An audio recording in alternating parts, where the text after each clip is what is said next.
Do you feel safe where you work right now? When you hear me ask that, you might think, oh, what, do I feel like security-wise I'm safe or I'm unsafe? No, I mean, when you come to work every single day, do you feel like you don't need to be afraid? Do you feel genuinely empowered and motivated and that you're really engaged in what you're doing and there's no hidden agenda by the leadership, that you're probably not going to lose your job and that it's generally a safe environment? When surveys like this are conducted across the United States, and as surveys like this have been conducted for the past 30, 40 years, most people come back and say, I don't feel safe at work at all. Why? You can pretty much boil it down to one of three fears at any given time. One, someone thinks someone's going to take something away from them. I'm going to lose my job. I'm going to lose my pay. I'm going to lose my position. Number two, they're afraid they're not going to get something they want. I'm not going to get that big promotion. I'm not going to get that new desk. I'm not going to get a pay raise. Or three, they think someone will think less of them than they think they should. The boss doesn't like me. My coworkers hate me. I'm not appreciated here. Now, those are pretty common feelings of fear. But when those things get exaggerated to any degree in a workplace, people begin to feel unsafe. Then what happens? The symptoms of an untrusting work environment are gossip, poor performance, lack of people working to their potential, lack of collaboration, infighting, poor sales, poor customer service, you name it, it all comes down to this lack of trust. So what are we doing about this in America today? Well, we're trying to raise up great leaders. Everything's about leadership today. But we start to look too much to the leader and who that leader is, and we forget what that leader is supposed to be doing. What that leader is supposed to be doing is creating an environment. It's not about the leader. And to be honest with you, I'm kind of sick and tired of hearing about all the characteristics of good leaders, and I want to hear more about the effects of good leadership. The effects of good leadership are environments of trust, where the people, the followers say, I feel safe here. I'm not afraid about when I'm going to get my next paycheck. I'm not worried about how much money I'm going to make. I'm not worried about losing my job. And I know I'm valued.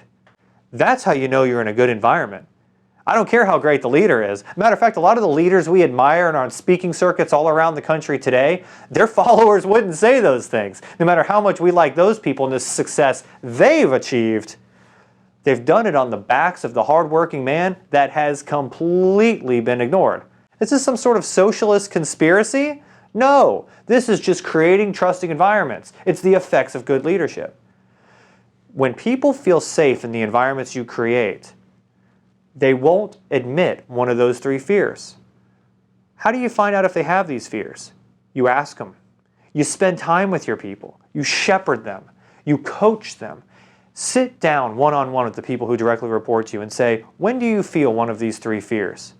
As you begin to develop a trusting coaching relationship with people, they'll begin to tell you. And what they'll find is that they probably don't need to feel that way, but they need to be guided and shepherded so they understand they don't need to be afraid. Now, I'm not saying that you shouldn't give people false assurance.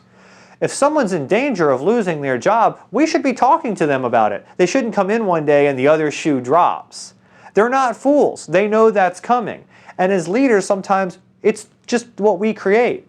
It's better to have transparent, open dialogue with our people, where we're shepherding them, we're pouring into them, we're trying to make them the best people possible. We're getting the money out of the way. We're not worried about these things. People aren't afraid. When this happens, people begin to collaborate. People will absolutely amaze you at what they can do when they're living inside trustworthy environments. When they're in a trusting, safe environment, your teams can literally change the world. They can do more than you could have ever imagined they would have done, and they'll do it without you. All you've done is ensured the environment was safe so these amazing teams can collaborate. But what we tend to do is look at our people and think, I don't care for these people. I don't think they're doing as much as they should. I really think they should be doing more, and we begin to threaten or make them feel unsafe, thinking that fear will drive them, and it does, but it only drives them to do the absolute minimum expected. As leaders, our job is not to necessarily just show ourselves to be the big successful example. Hey, you could be just like me if you just do these things. That's not really great leadership. Great leadership is saying it's not about me. I'm going to create an environment where you guys can do great and amazing things, and I'm going to protect it. I'm going to hold people accountable that fall outside the lines so that everyone feels safe. I'm going to coach and grow and help my people so that they become everything they can be. And this whole time, I'm going to be ensuring that our core values are intact, that we know where we're going and why we're here.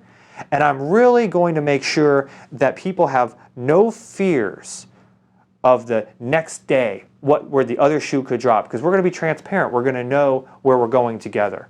When leaders do those things, teams do amazing things.